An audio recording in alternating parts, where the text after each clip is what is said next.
Acharja. Welcome back to Áras Uí Chonghaile for our first Clár of 2022. Tá far na fáilte roimh ag a Earraigh go persanta ag Áras Uí Chonghaile ag an réimse leathan imeachtaí a bheits ar siúlóg in seo. There will be a whole range of events which we are inviting you to in person to come back into Áras Uí Chonghaile and to enjoy and to participate in.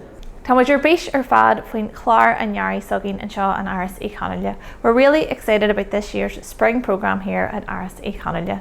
This year's programme covers a range of events, talks, debates, discussions, film shows and exhibitions, covering topics from the 50th anniversary of Bloody Sunday to climate change, to International Women's Day and to societal change here in Ireland.